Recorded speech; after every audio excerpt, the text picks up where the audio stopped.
Sveiki, zinātnes entuziasti! Laipni lūgti atpakaļ aizraujošajā ceļojumā zinātnes brīnumu pasaulē.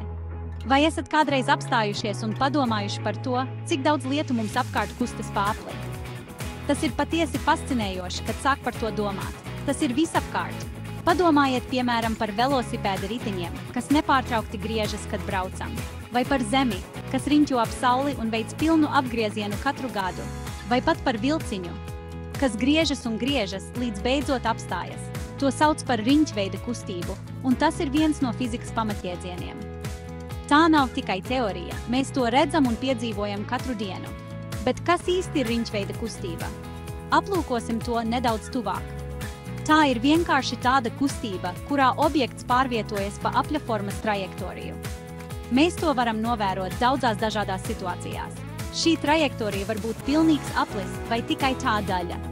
Objekts var pārvietoties pa noslēgtu cilpu vai tikai pa daļu no tās. Svarīgi ir tas, ka objekts vienmēr pārvietojas pa līkni un vienlaikus saglabā vienādu attālumu no centra. Izpratne par riņķveida kustību palīdz mums izskaidrot, kā automašīnas veic pagriezienus, izmantojot centrtieces spēku, lai droši noturētos uz ceļa, kā satelīti riņķo ap Zemi. Pateicoties gravitācijas spēkam un pat to, kā veļas mašīnas izgriež mūsu drēbes, izmantojot centrtieces spēku ūdens izvadīšanai. Tā ir aizraujoša tēma ar daudziem praktiskajiem pielietojumiem. No amerikāņu kalniņiem atrakciju parkos līdz planētu orbītām, riņķveida kustība ir visapkārt mums. Vai esat gatavi ienirt šajā tēmā dziļāk un uzzināt vairāk par šo neticamo parādību? Nu ko, sāksim! Sāksim runājot par vienmērīgu riņķveida kustību. Tas ir viens no fizikas pamatjēdzieniem, kas palīdz mums saprast, kā objekti pārvietojas pa apli. Šajā kustībā objekts pārvietojas pa apli ar nemainīgu ātrumu. Tas ir interesanti, jo, lai gan ātrums ir nemainīgs, zem virsmas notiek daudz kas cits. Iedomājieties automašīnu, kas brauc pa perfekti apaļu trasi ar nemainīgu ātrumu 30 km/h. Tas ir vienmērīgas riņķveida kustības piemērs. Automašīnas ātrums ir nemainīgs, bet tās kustība nav taisnvirziena. Tagad jūs varētu domāt, bet ja ātrums ir nemainīgs, vai automašīnai nevajadzētu kustēties taisnā līnijā? Tas ir labs jautājums un svarīgi par to padomāt.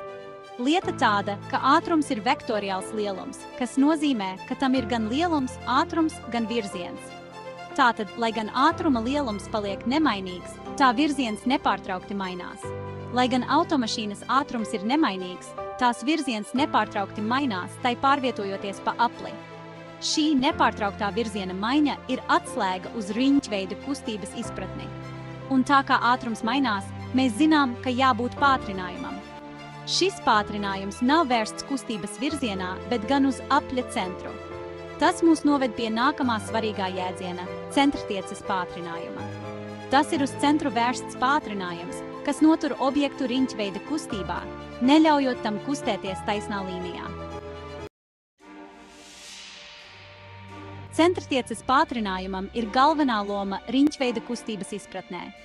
Tas ir viens no fizikas pamatjēdzieniem, kas izskaidro, kā objekti pārvietojas pa līkni.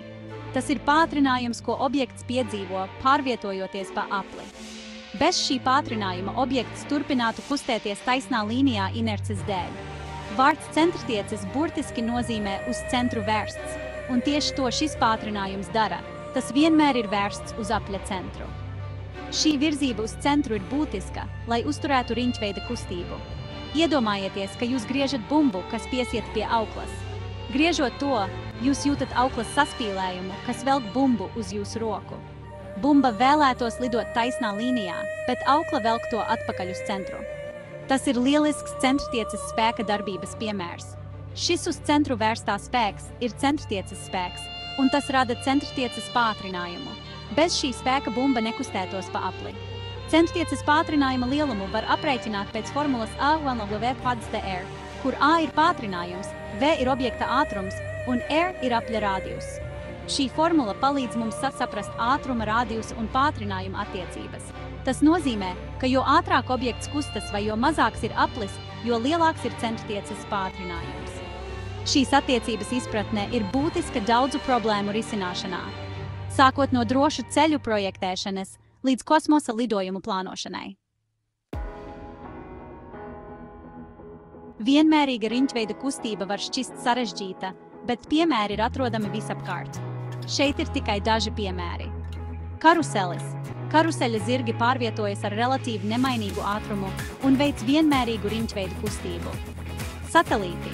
Satelīti, kas riņķo ap Zemi ar nemainīgu ātrumu, ir vēl viens vienmērīgas riņķveida kustības piemērs. Zemes gravitācija nodrošina centrtieces spēku, kas notur satelītu orbītā. Griesti ventilators. Griesti ventilatora lāpstiņas griežas ar nemainīgu ātrumu un demonstrē vienmērīgu riņķveida kustību. Šie piemēri parāda, ka vienmērīga riņķveida kustība ir izplatītāka, nekā varētu domāt. 5. daļa – nevienmērīga riņķveida kustība, ātruma maiņa. Tagad pieliksim nedaudz jaudas. Kas notiek, ja objekta, kas pārvietojas pa apli, ātrums nav nemainīgs? Tad parādās nevienmērīga riņķveida kustība. Iedomājieties amerikāņu kalniņus, kas brauc cauri cilpai. Kad vagoniņš brauc augšu pa cilpu, tas palēninās, un braucot lejā, tas pātrinās. Vagoniņš joprojām pārvietojas pa apli, bet tā ātrums mainās, kas padara kustību nevienmērīgu. Nevienmērīgā riņķveida kustībā uz objektu iedarbojas gan centrtieces pātrinājums, jo tā kustības virziens mainās, gan cita veida pātrinājums, ko sauc par tangenciālo pātrinājumu. 6. daļa – tangenciālais pātrinājums, pātrināšanās un palēnināšanās. Tangenciālais pātrinājums raksturo to, cik ātri mainās objekta ātrums, kas pārvietojas pa apli. To sauc par tangenciālo pātrinājumu, jo tas vienmēr ir vērsts pa apļa pieskari. Tas ir objekta kustības virzienā. Ja objekts pātrinās, tangenciālais pātrinājums ir vērsts tajā pašā virzienā kā objekta ātrums. Ja objekts palēninās, tangenciālais pātrinājums ir vērsts pretējā virzienā nekā objekta ātrums. Iedomājieties automašīnu, kas pātrinās izbraucot no rotācijas apļa. Uz automašīnu iedarbojas gan centrtieces pātrinājums, lai tā noturētos uz līknes, gan tangenciālais pātrinājums, lai tā palielinātu ātrumu. 7. daļa – kopējais pātrinājums, centrtieces un tangenciālā pātrinājuma apvienošana. Nevienmērīgā riņķveida kustībā gan centrtieces, gan tangenciālais pātrinājums iedarbojas uz objektu vienlaikus. Šie divi pātrinājumi ir viens otram perpendikulāri, kas nozīmē, ka tie iedarbojas 90 grādu leņķī viens pret otru. Lai atrastu objekta kopējo pātrinājumu, mums jāizmanto vektoru saskaitīšana. Kopējā pātrinājuma vektors ir vērsts kaut kur starp centrtieces un tangenciālā pātrinājuma vektoriem, atkarībā no to lieluma un virziena. Kopējā pātrinājuma lielumu var aprēķināt, izmantojot Pitagora teorēmu, jo centrtieces un tangenciālais pātrinājums veido taisnleņķa trīsstūra divas katetes, bet kopējais pātrinājums – hipotenūzu. 8. daļa – nevienmērīgas riņķveida kustības piemēri ikdienas dzīvē. Nevienmērīga riņķveida kustība ir tikpat izplatīta kā vienmērīga riņķveida kustība. Šeit ir daži piemēri. Amerikāņu kalniņi. Kā jau minējām iepriekš, amerikāņu kalniņi nepārtraukti maina ātrumu, braucot cauri cilpām un līkumiem, kas padara tos par klasisku nevienmērīgas riņķveida kustības piemēru. Automašīnas uz līkumotiem ceļiem. Kad automašīna pātrinās vai palēninās līkumā, tā veic nevienmērīgu riņķveida kustību. Planētas, kas riņķo ap Sauli, ticiet vai nē, planētas nerotē ap Sauli pa perfekti apaļām orbītām. To eliptiskās orbītas nozīmē, ka tās pārvietojas ar dažādu ātrumu un tādējādi veic nevienmērīgu riņķveida kustību. Kā redzat, nevienmērīga riņķveida kustība ir sastopama visur mūsu visumā. 9. daļa – kopsavilkums, ceļojuma beigas. Tas bija fantastisks ceļojums. Mēs iepazinām aizraujošo riņķveida kustības pasauli, sākot no vienmērīgas vilciņa griešanās līdz amerikāņu kalniņu mainīgajiem ātrumiem.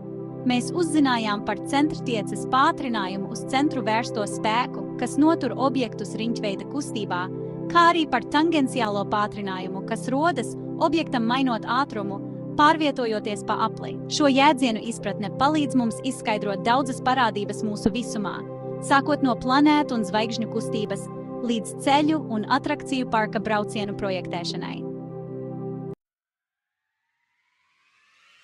10. daļa – turpmākā izpēte. Turpiniet savu izpētes ceļojumu. Tas bija tikai sākums mūsu ceļojumam riņķveida kustības pasaulē. Ir daudz kas cits, ko atklāt un izpētīt.